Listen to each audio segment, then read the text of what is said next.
Heyo, and welcome to part one of a three-part makeup trauma unit that I have been working on. In this video, we're going to get a lot of cuts and we're going to get really bloody. So let's get started. So first thing I'm going to do is pull back my hair and start to prep my face. In this, I used witch hazel to minimize pore area and just to take care of my skin. Then I start right away with my liquid latex and some Kleenex. What I'm doing is I am creating two cuts on my face, one on my forehead and one on my cheek. I start by putting down a layer of liquid latex and then I tear up a piece of Kleenex. I make sure that it's the right size for my forehead, and then I pull it apart so that way it is just a one ply part of the sheet.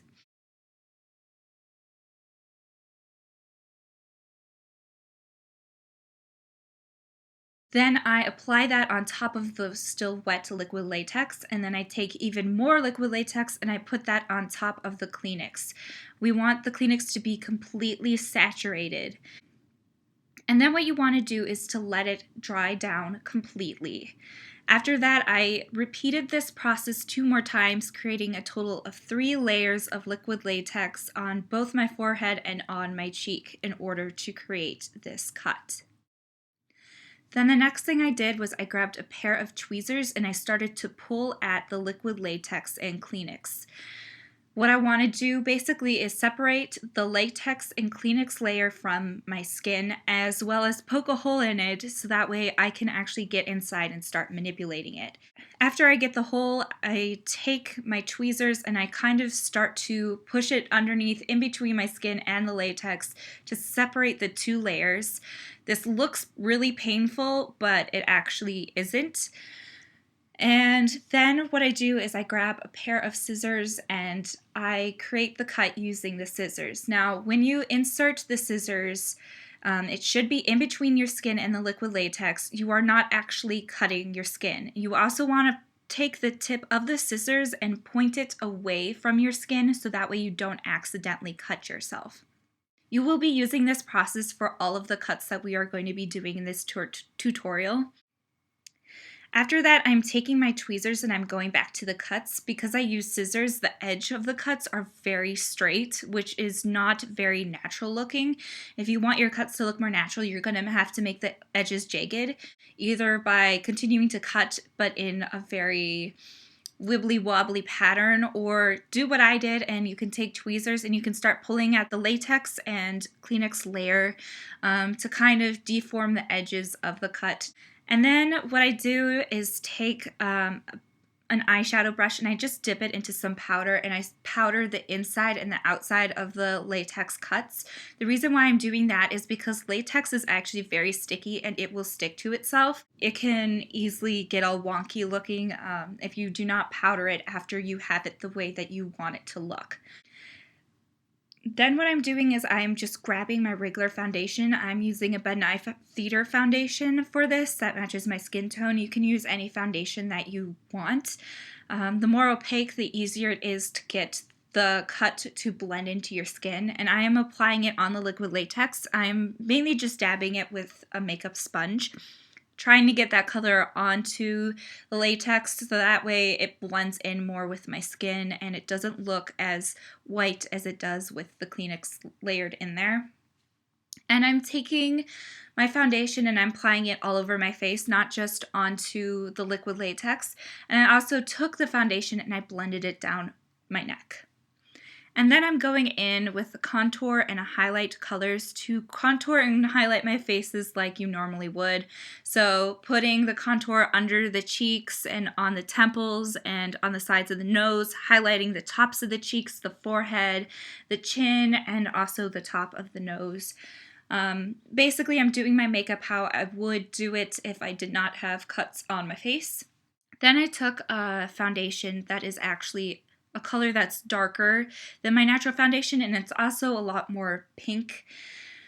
What I'm doing with that is taking a sponge and I'm ripping off the end of it to create a texture. Then I'm taking that textured sponge and I'm dipping it into that foundation that is too pink for my skin tone, and I'm actually applying it on some of the highlighted areas of my face. My idea for this character is that this person was outside and had gotten a lot of sun before tragedy struck.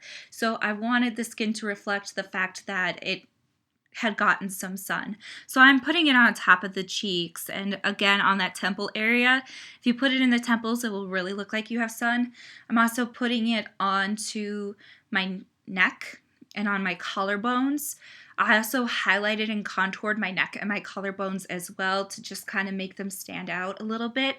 You can do this by contorting your neck and your shoulders in order to get muscles to stand out so you know where to put the highlight and the contour. The next thing I did was took the Ben Nye bruise wheel, and you can use any red cream colors for this. I had the bruise wheel, so that's what I used. I took the bright red color and I started to color in my cuts. I usually prefer to start with the lighter colors and then use the darker colors to start to create depth in the wounds. So what I'm doing right now is I'm basically using the bright red, and I'm filling in the inside of the cut as well as the outside and the skin around it. The skin is very irritated, and also just by adding red, it will make it look like it's been bloodied and kind of messed up. Then what I'm doing is going in with a second color that's darker. It's kind of more of a maroon color, and I'm concentrating that on the inside of the cuts and also the very edges of the opening of the cut. You don't want to really spread this out too much because it is darker, and in order to create depth you need to concentrate darker colors. So that's why I'm filling in the cut, but I'm leaving the outside of it to be that bright red. And then I'm going in with the darkest color I have. It's kind of a much darker maroon. It's not black like it looks in the pan. It is kind of a reddish dark color. And I'm really concentrating that on the center of the cut where I want the deepest points to be. I'm literally just drawing lines in there to make it as dark as possible. I'm not really expanding this color out at all like I did with the other ones.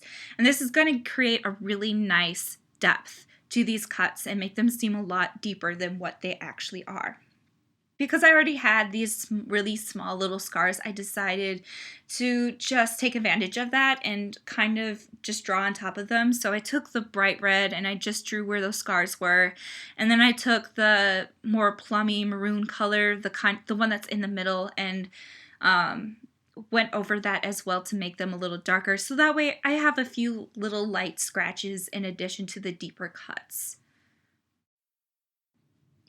I did want to throw a little bit of an eye makeup look into it because once again, this person in my mind was very put together before whatever trauma happened.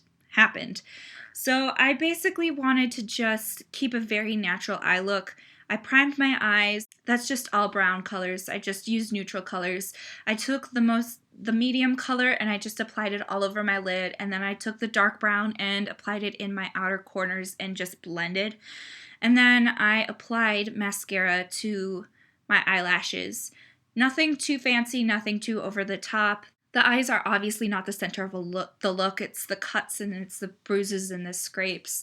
So that's why I kept everything to a very minimal look.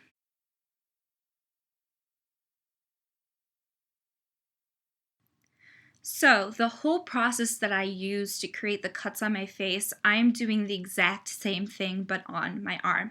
Now it's important to note with liquid latex that you do not want to get any hair in this stuff because that hair will be coming off. There is no way to get rid of liquid latex when it's attached to hair. It's painful. So I did end up shaving my arms before I actually did this makeup because I did not want to worry about hair being caught and having to rip off hair. But I am literally following the exact same process of laying down liquid latex, taking Kleenex, putting that on top, and then making sure the Kleenex is completely saturated by going over it again with more liquid latex. And once again, I did that for 3 layers. letting it dry in between each layer. I also followed the same technique that I used for creating the cuts to create the cuts on my arm. The only difference between this and the ones on my face is the fact that I created 2 cuts in the same liquid latex Kleenex area instead of just one, which is one of the reasons why the Kleenex that I used was so large. And then when that's all dry and when I have it all cut, I use the exact same techniques for coloring it that I did with my cheek and my forehead. It's literally the exact same process. Literally the only difference is the fact that this wound is a lot bigger than the ones that are on my face. Oh, you can really see it. On here, you guys are seeing it looks super realistic, and that's kind of cool because one of the very first things we talk about in film school is the fact that the camera sees differently than what human eye sees. And so when you film, you have to cater to the camera, not to what the eye sees in person. So this looks fake from my perspective, but from you guys, this looks pretty bad. Because I didn't want to leave my other hand bare, I decided that I wanted to add a split fingernail to my right hand. So what I did was I took some acrylic nails. Using the clippers, the nail clippers, I started to cut them in half and into odd jagged shapes. But I attached those pieces to my actual fingernail using liquid latex, again making sure that it dries. I took the bruise wheel and used those same 3 red colors to create this torn nail look. Once again, putting darker colors where the wound would be deepest and lighter colors to where it would be more shallow and slightly more bloody. And as a result, it actually ended up looking pretty cool. The next part is the most fun part of this entire makeup, but it's also the messiest. So before you do this, and actually before you start putting on makeup in general, you should be wearing a shirt and some jeans that you don't really care about. Fake blood stains, or it can stain depending on the product. And so you need to be prepared with the fact that if you get blood on your clothing, you have to be okay with it, which is why I'm wearing this old white tank top.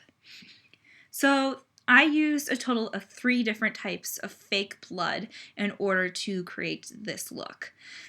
The first one I used is the most gelatinous of the 3, and that is scab blood. This particular product is by Graftobin, although I know Ben Nye makes great scab blood too.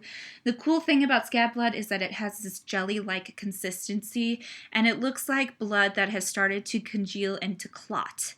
What I did was I took a small little palette knife that I have, and I just scooped some on the end, and I started to apply the fake blood into the wounds. I tried to get it kind of underneath the little flaps of the cuts, and as well as spread it out over the wound a little bit too to make sure that it looked kind of like it was bleeding and kind of weeping. And I applied this onto all of my cuts. So the one on the forehead, the one on the cheeks, and then the ones that were on my forearm.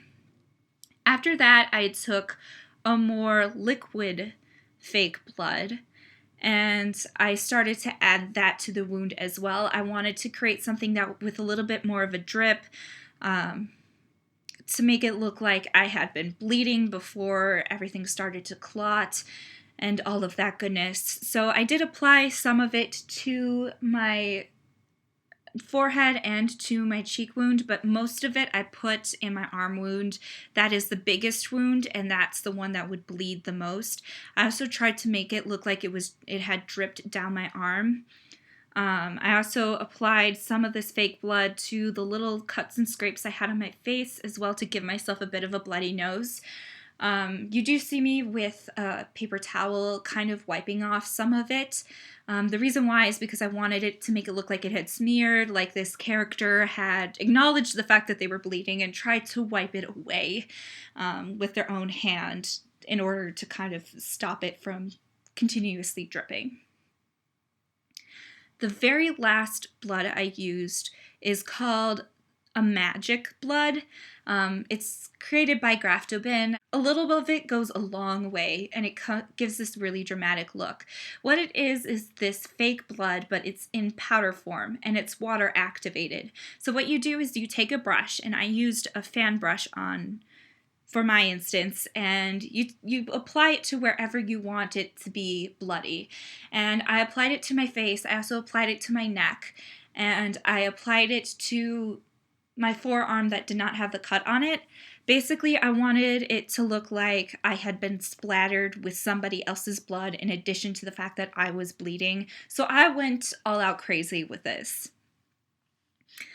Then, when I was done applying it and trying to even it out, I did accidentally put a little too much on my brush, so you kind of see me swiping it away and trying to make it look all organized. I took a spray bottle with just water in it, and I sprayed it on my skin.